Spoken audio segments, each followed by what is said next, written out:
ముద్రగడ పద్మనాభరెడ్డి గారు ఆయన మొన్నటి రోజున మీడియాతో మాట్లాడుతూ ప్రస్తుత కూటమి ప్రభుత్వం కాపుల్ని టార్గెట్ చేస్తుందని చెప్పేసి అంబటి రాంబాబు గారికి సపోర్ట్ చేస్తూ వాళ్ళ కుమార్తె ఎవరైతే ఉన్నారో ఆవిడ్ని మమతా బెనర్జీ గారి స్థాయికి ఎదగాలని కోరుకున్నట్లు తెలిపారు. అదేవిధంగా పవన్ కళ్యాణ్ గారిని కూడా అసలు ఎందుకు కాపుల్ని వ్యతిరేకించే వాళ్ళకి మీరు ఎందుకు సపోర్ట్ అని చెప్పేసి ప్రశ్నించారు. మరోపక్క మాజీ జడ్జిగా పనిచేసినటువంటి జడా శ్రవణ్ కుమార్ ఈయన మాట్లాడుతూ ఆంధ్రప్రదేశ్లో వాటర్ ఎన్కౌంటర్లు ఎక్కువయ్యాయి, వైసీపీ అధికారంలోకి వస్తే ఖచ్చితంగా వీటి మీద దర్యాప్తు చేసి బాధితులకు న్యాయం చేస్తామని చెప్పుకుంటున్నారు. ఇంకో పక్క చూసుకుంటేనేమో జగన్మోహన్ రెడ్డి గారికి సంబంధించి యొక్క లడ్డు అంశాన్ని గురించి సుబ్రహ్మణ్య స్వామి గారు వేసిన పిటిషన్ని సుప్రీంకోర్టు కొట్టివేసింది. అసలు జగన్మోహన్ రెడ్డి గారి కోసమా వీళ్ళందరూ పనిచేసేది, లేకపోతే ఏంటి వాళ్ళ ఏదైనా వ్యక్తిగత ప్రయోజనాలు ఉన్నాయా? ఇటువంటి మరిన్ని అంశాల గురించి తెలుసుకోవడానికి మనతో ఉన్నారు ప్రముఖ రాజకీయ విశ్లేషకులు కిలార్ నాగార్జున గారు. సార్ నమస్కారం అండి. నమస్తే సార్, ఇప్పుడు చూసుకుంటే ఈ యొక్క అంబటి రాంబాబు గారికి సపోర్ట్గా ముద్రగడ పద్మనాభరెడ్డి గారు మాట్లాడుతూ కాపులు ఈ యొక్క కూటమి ప్రభుత్వం అని చెప్పేసి ఒక కుల రాజకీయాల్ని పెంచి ప్రోత్సహించే విధంగా ఆయన వ్యాఖ్యలు ఉన్నాయి. నిజంగా చూసుకుంటేనేమో నన్ను కూడా దూషించారు, ఇప్పుడు కూడా దూషిస్తున్నారు, కాపుల్ని తక్కువ చేస్తున్నారు, ఎన్నెన్నో మాట్లాడుతున్నారు. జడా శ్రావణేమో కూటమి ప్రభుత్వం గురించి వాటర్ ఎన్కౌంటర్లు, మహిళల మీద హత్యాచారాలు చేస్తే తెలియకుండా ఇట్లా చంపేస్తారా, మేము ఉన్నాం వాళ్ళ తరపున చెప్పి చెబుతున్నారు. సుబ్రహ్మణ్య స్వామి అన్ఎక్స్పెక్టెడ్గా ఆయన అసలు తెర మీదకి వచ్చి అసలు కూటమి ప్రభుత్వం ఏకసభ్య పిటిషన్ అంటే ఇది ఏర్పాటు చేయడం ఏంటి, ఆయన దాని మీద వద్దని చెప్పేసి పిటిషన్ దాఖలు చేయడం ఏంటి, ఆ లింక్ ఏంటో అర్థం కావట్లేదు సార్.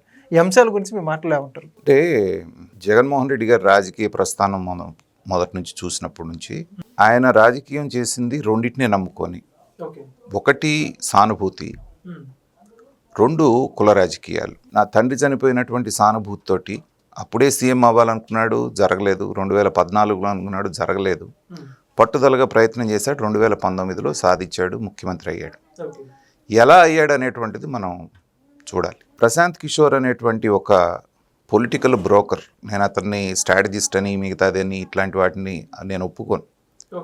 గెలిచేవాళ్ళు గాలి ఉంది, వీళ్ళు గెలవబోతున్నారని తెలిసిన తర్వాత వాళ్ళ పక్కన చేరి వాళ్ళ గెలుపుకి నేనే కారణం కాబట్టి నా స్ట్రాటజీ మూలానే గెలిచారని క్లెయిమ్ చేసుకునేటువంటి అతను చేసిన వాళ్ళని ఎంతమంది మరి రెండోసారి జగన్మోహన్ రెడ్డిని ఎందుకు అధికారంలోకి తెప్పించలేకపోయాడు?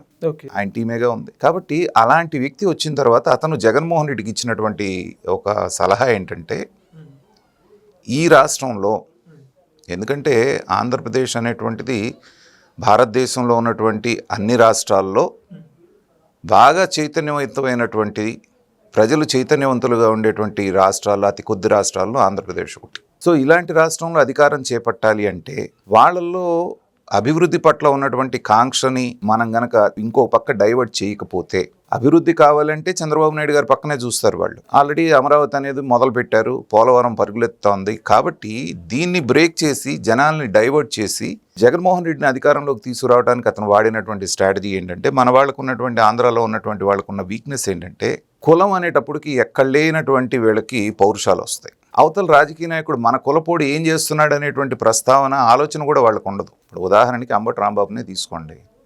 నేను ఆయనే చెప్తున్నాడు, నా 2 అల్లుళ్ళు కమ్మాళ్ళు అని చెప్పేస్తాను. సో మన నాయకుడే ఏ కులాన్ని అయితే తిడుతున్నారో, వీళ్ళు ఏ కులాన్ని అయితే టార్గెట్ చేస్తున్నారో ఆ కులంలోనే మా పిల్లని ఇచ్చినప్పుడు ఇంకా మనకు మాత్రం ఎందుకురా అనే ఆలోచన మనకు ఉండదు.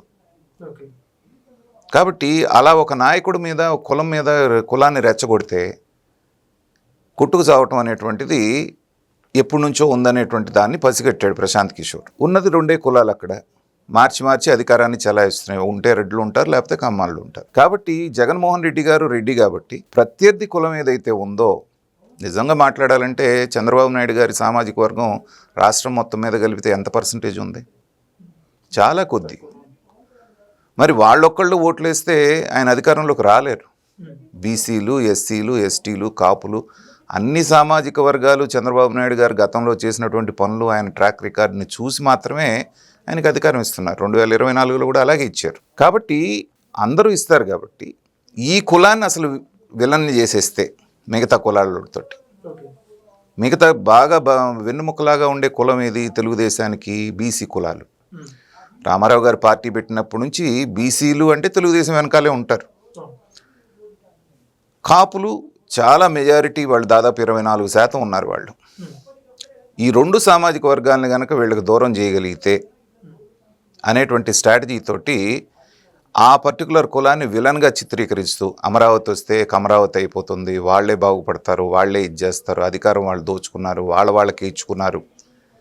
ఇలా నిన్నగాక మొన్న ఆదినారాయణ రెడ్డి కూడా మాట్లాడాడు, పాలన కమ్మగా ఉందని చెప్పేసి. సో అదొక మైండ్ సెట్ని అట్లా సెట్ చేస్తారు వాళ్ళు. ఆ ప్రాసెస్లో 2019లో అధికారంలోకి వచ్చారు. సరే, ఆ తర్వాత జగన్మోహన్ రెడ్డి గారి అద్భుత పాలన చూసిన తర్వాత ప్రజలందరూ మళ్ళీ రియలైజ్ అయ్యి అన్నీ మర్చిపోయి 164 సీట్లతో కూటమిని అధికారంలోకి తెచ్చారు. అది వేరే విషయం. కానీ వాళ్ళు ఇప్పుడు కూడా అంటుకుంటుంది ఏంటంటే, దీన్ని మళ్ళీ ఇలాగే చీలగొట్టి కులాల మధ్య కుంపట్లు పెట్టి మళ్ళీ ఇప్పుడు కాపులు అనేటువంటి వాళ్ళు 24% ఉన్నారు కాబట్టి పవన్ కళ్యాణ్ గారు ఊడిగం చేస్తున్నారు, కాపే కాదు అనేటువంటి ఒక ముద్ర ఆయన మీద వేసేసి, ఆయన చిన్నకమ్మ మొన్న కూడా ఎక్కడో అన్నట్టున్నాడు, ఈయన ఈ అంబటి రాంబాబే ఆయన చిన్నకమ్మ అని చెప్పేస్తాను. సో ఆయన్ని ఎలిమినేట్ చేసేస్తే కాపు కులం అంతా గంప గుర్తుగా వచ్చేసి వీళ్ళ పక్కన నిలబడుతుంది అనేటువంటి భ్రమల్లో ఇంకా బ్రతుకుతున్నారు. ఆ ప్రాసెస్లోనే కులం పేరే మార్చుకున్నటువంటి పద్మనాభరెడ్డి అనేటువంటి పేరు, నాకు ఆ మాటతో పిలవాలంటే కూడా నాకు మనస్కరించట్లేదు. ఆయనే మార్చుకున్నాడు, కానీ పేరు మార్చుకున్నంత మాత్రాన కులం మారదుగా. అంతే కదండి. పేరు మార్చుకోగానే నువ్వు ఆ కులం గురించి మాట్లాడటం మానేయాలి. కానీ మళ్ళీ వాళ్ళు వచ్చి నువ్వు ఆ కులం గురించి మాట్లాడుతున్నావు అంటే, నీ కులపోళ్ళు నిన్ను చీగొట్టారనే కదా ఆ రోజు నువ్వు పేరు మార్చుకున్నావు. ఎందుకు మార్చుకున్నావు? జగన్మోహన్ రెడ్డి గెలవకపోతేనో లేకపోతే మా వాళ్ళు గెలవకపోతేనో నేను మార్చుకుంటానన్నావు, గెలవలేదు. మీ వాళ్ళు మిమ్మల్ని ఆదరించలేదనే పేరు మార్చుకున్నావు. మరి వాళ్ళు మళ్ళీ వచ్చి అంబటి రాంబాబు గారిని, తర్వాత అంబటి రాంబాబు గారు ఏమన్నా శుద్ధంగా మాట్లాడాడు ఆ కులం గురించి? రికార్డులు ఉన్నాయి. మా వాళ్ళు సోమరపోతులు, తాగుబోతులు, పనికి మాలినాళ్ళు, నేను ఎప్పుడు కూడా కులనాయకుడిగా అనుకోలేదు, నాకు మా వాళ్ళ పట్ల నాకు ఉండదని మాట్లాడి అన్ని చక్కర్లు కొడుతున్నాయి. ఇవాళ అతన్ని అరెస్ట్ చేయటం ద్వారా ఏదో సానుభూతి వస్తుందని, దాని ద్వారా ఈయన్ని చాలా పెద్ద కాపు నాయకుడిగా కనుక ఇవాళ చెప్పాలి అంటే మనకి ప్రముఖమైనటువంటి కాపు నాయకులు ఎవరు కనపడట్లేదు. ఒకప్పుడు ముద్రగడ పద్మనాభం గారు, హర్రామ్ జోగి గారు లాంటి వాళ్ళు, తర్వాత తోట త్రిమూర్తులు లాంటి వాళ్ళు కొంతమంది బలంగా ఉండేవాళ్ళు. వివిధ కారణాల మూలాన ఏంటంటే వయసు అయిపోవటం మూలాన హర్రామ్ జోగయ్య గారు, ఈ దెబ్బలు తింటం మూలాన ఈయన కాడిబారేసి బలమైన నాయకుడు ఎవడు కనబడట్లే వాళ్ళకి. ఈ సందర్భంగా వచ్చినటువంటి జరిగిన దాన్ని మొత్తాన్ని కూడా కాపు కులం మీద దాడిలాగా కనుక అభివర్ణిస్తే, ఈయన్ని కాపు నాయకుడిగా, కాపు టైగర్ అని కూడా ఒక టైటిల్ ఇచ్చాడు జగన్మోహన్ రెడ్డి గారు వచ్చి. ఈయన్ని కనుక ప్రముఖమైన కాపు నాయకుడిగా ప్రొజెక్ట్ చేస్తే బాగుంటుంది అనేటువంటిది జగన్మోహన్ రెడ్డి గారి స్ట్రాటజీ. కానీ టైగర్కు ఉండాల్సిన లక్షణాలు ఏవి కూడా ఆయన దగ్గర లేవు. ఒక కమిడియన్కు ఉండాల్సిన లక్షణాలు మాత్రం ఉన్నాయి. కాస్త అతనికి ఉన్నటువంటిది ఏంటంటే వాక్శుద్ధి ఉంది, సబ్జెక్ట్ని ఎలాగైనా తిప్పి మాట్లాడేటువంటి ఆ చాకచక్యత అతని దగ్గర ఉంది కాబట్టి, మంచి ఆరేటర్ కాబట్టి దాంతో నెట్టుకురాగలిగాడు ఇన్నాళ్ళు. కానీ ఇప్పుడు ప్రమాదకరమైన విషయం ఏమవుతుందంటే, నువ్వు పులివి అని పులి కానటువంటి వ్యక్తికి చెప్పి అతను పులి సవారీ చేయించిపోతున్నారు. ఇప్పుడు ఈయన తప్పనిసరిగా పుల్లాగా నటించాలి, ఇక వేరే ఆప్షనే లేకుండా చేశాడు జగన్మోహన్ రెడ్డి. ఇప్పుడు ఆ బాధ అంతా అది పడుతున్నాడు. సో అందుకనే మీరు చూడండి, స్ట్రాటజీగా కాపు నాయకులు అనేటువంటి వాళ్ళు అన్ని ప్రాంతాల నుంచి వచ్చి ఈయన్ని పరామర్శించి, అసలు ఈయన ఏదో గాంధీ మహాత్ముడు కనుక స్వతంత్రానికి కోసం జైలుకి వెళ్ళి బయటికి రాగానే సంఘీభావం తెలియజేసినట్టుగా వీళ్ళందరూ రావటం అనేటువంటిది చూస్తూ ఉన్నాం. డ్రామాను చూసి మనం నవ్వుకోవటం తప్పితే వేరే ఇది లేదు. ఒకటి అది అంబటి రాంబాబు గారిది. ఇక జడా శ్రవణ్ కుమార్ గారి గురించి మాట్లాడాలంటే క్లియర్గా తెలుస్తుంది ప్రతి మనిషికి, నువ్వు ఒక పార్టీ పెట్టి నీ ప్రాంతంలో నిలబడి 400 చిల్లర ఓట్లు తెచ్చుకున్నావు నువ్వు, అది నీ క్రెడిబిలిటీ ప్రజల్లో ఉన్నటువంటిది. తర్వాత 5 నియోజకవర్గాలు నేను అడిగాను, 5 టికెట్లు, ఒక్కొక్క నియోజకవర్గానికి 5 కోట్లు ఇమ్మని చంద్రబాబు నాయుడు గారిని నేను స్వయంగా అడిగానని అతనే చెప్పుకున్నాడు. అది జరగలేదు కాబట్టి వాళ్ళు చంద్రబాబు నాయుడు గారిని తిడుతున్నారు. ఇది సింపుల్. అది ఇచ్చుంటే ఇప్పుడు కూడా చంద్రబాబు నాయుడు గారి కాళ్ళు ఒత్తుతా ఆయనకు కావాల్సినటువంటి అనుకూలంగా మాట్లాడేవాడివి కదా. ఇలాగా వాళ్ళ స్వప్రయోజనాల కోసం ఒక రకంగా మాట్లాడుతున్నారు కాబట్టే వీళ్ళని ప్రజలు తిరస్కరిస్తున్నారు. తర్వాత జగన్మోహన్ రెడ్డి గారి అదృష్టం ఏంటంటే, ఆయన అదృష్టం అనుకుంటున్నాడు అది. ఆంధ్రాలో ఒక సీనియర్ కాంగ్రెస్ పొలిటీషియన్ అయినటువంటి ఉండవల్లి అరుణ్ కుమారు, తర్వాత జర్నలిస్టు సాయి అనేటువంటి వ్యక్తి, తెలంగాణలో ఉన్నటువంటి ఒక ప్రొఫెసర్ గారు, తేలకపల్లి రవి గారు, ఇలాంటి కొంతమంది, దీంట్లో కొంతమంది సూడో మేధావులు, కొంతమంది నిజంగా మేధావులు, వాళ్ళందరికీ కారణం ఏదైనప్పటికీ కూడా జగన్మోహన్ రెడ్డి మీద ఉన్నటువంటి ప్రేమ అనే కంటే కూడా చంద్రబాబు నాయుడు గారి మీద ఉన్నటువంటి గుడ్డి వ్యతిరేకత. సహజంగా శత్రువు మనకు మిత్రుడు అంటారు చూసారా, ఆ భావంలో చంద్రబాబు నాయుడు గారి గురించి వాళ్ళకి పడినటువంటిది ఏదైతే ఉందో దాన్ని వీళ్ళకి దగ్గర చేస్తోంది. సో ఎప్పుడు ఆయనకు ఆపద వచ్చిందన్నా వీళ్ళందరూ ఆయన రెస్క్యూకి వచ్చేస్తారు. మనం గమనిస్తున్నాం. మొన్న ఏకంగా అయితే జర్నలిస్ట్ సాయి అనే అతని మీద నాకు వ్యక్తిగతంగా పరిచయం ఉంది, కొంత గౌరవం ఉండేది. బిల్ గేట్స్ ఎప్పుడైతే వచ్చాడో అతన్ని దుర్మార్గుడు, రాక్షసుడు, వాడు వీడు అని మాట్లాడాడో ఆ రోజునే అతని జర్నలిజం, ఒక వ్యక్తిని నేను పేరు పెట్టి విమర్శించడం అనేది నా సంస్కారం కాకపోయినా ఆ రోజున మాట్లాడిన చూస్తే నాకు చాలా ఇదిగా అనిపించింది. అలాగే ప్రొఫెసర్ గారు నాగేశ్వర్ గారు పట్టాదారు పాస్ పుస్తకాల మీద జగన్మోహన్ రెడ్డి ఫోటో వేసుకుంటే తప్పేంటని ఆయన సమర్థించిన రోజునే అతని మీద గౌరవం పోయింది. ఇక ఉండవల్లి అరుణ్ కుమార్ గురించి చెప్పే పనే లేదు. మొన్న ఏం మాట్లాడుతున్నాడు, 10% లోపల కనుక దాంట్లో జంతు కొవ్వు ఉంటే కనిపెట్టడం అది అసాధ్యం, కొంచెం కష్టం అవుతుందని రిపోర్ట్ ఇస్తే అంటే దాని ఉద్దేశం ఏంటి, అసలు కలవలేదని నిర్ధారించేశాడు. కలవలేదని చెప్పేసిందంట. లో అంటే లేదని గడువు స్పష్టం చేశాడు. లో అంటే లేదంట. సో ఇలాంటి వాళ్ళందరూ జగన్మోహన్ రెడ్డిని కాపాడాలనుకుంటే ప్రజలు ఏం చేస్తున్నారంటే ఇవాళ ఈ సోషల్ మీడియా యుగంలో ఏది నిజం ఏది అబద్ధం అనేది ఈజీగా అర్థమైపోతుంది. నవ్వుకుంటున్నారు వాళ్ళు. వీళ్ళు చాలదన్నట్టు పుండు మీద కారం జల్లినట్టుగా ఏ సుబ్బారెడ్డో ఇంకొకళ్ళో ఈ వేసినటువంటి ఏకసభ్య కమిటీ మీద కనుక వెళ్ళుంటే ఇంకో రకంగా ఏమన్నా ఉండేదేమో. కానీ ఇది జరిగిందో లేదో వెంటనే ఆయన వెళ్ళి అక్కడ వేయటం, చెట్టు కింద ప్లేటర్ని అడిగినా చెప్తాడు సుప్రీంకోర్టు దీన్ని ఒప్పుకోదని. ఎందుకు? సుప్రీంకోర్టే స్వయంగా వేసినటువంటి సిట్ ఏం చెప్పింది, ఇదిగో ఇవి ఇన్ని తప్పులు జరిగినాయి, ఈ 38 మందిని లోపలేసాము, మీరు వాళ్ళ మీద శాఖాపరమైనటువంటి చర్యలు తీసుకోండి అని చెప్పేసి వాళ్ళే సిఫారసు చేశారు. సిఫారసు చేసినప్పుడు దాన్ని ఆధారంగా చేసుకుని వాళ్ళు జడ్జిమెంట్ ఇచ్చిన ఆర్డర్ కాపీలో కూడా చాలా తెలివిగా ఇచ్చింది గవర్నమెంట్. వాళ్ళు ఇచ్చినటువంటి సూచనల మీదకు ఓన్లీ అడ్మినిస్ట్రేటివ్ ల్యాప్సెస్ ఏవైతే ఉన్నాయో దాని మీద మాత్రమే మేము కమిటీ వేస్తున్నాము అని చెప్పిన తర్వాత సుప్రీంకోర్టు ఎందుకు వద్దంటది?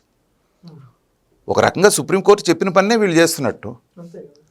ఆ మాత్రం దీన్ని సుబ్రహ్మణ్య స్వామి ఎలా మర్చిపోయాడు, అక్కడికి వెళ్ళి ఎందుకు కొట్టించుకున్నాడు అంటే ఇది రాగానే బయటికి కాళ్ళు పట్టుకున్నారు వెళ్ళి, ఏదో రకంగా నువ్వే చేయాలి, మేము పోతే మొహాన్ని వస్తారు కాబట్టి నువ్వే చేయాలంటే ఆయన ఏదో అది కూడా చెప్తున్నాను చంద్రబాబు నాయుడు గారి మీద ఉన్నటువంటి గుడ్డి వ్యతిరేకత, ఈ చంద్రబాబు నాయుడు గారి మీద వ్యతిరేకత ఉన్నటువంటి అంతా ఒక గ్యాంగ్ లాగా తయారయ్యి మేధావుల ముసుగులో జర్నలిస్టుల ముసుగులో చేస్తున్నటువంటి ఇది మనం మొదటి నుంచి చూస్తున్నాం.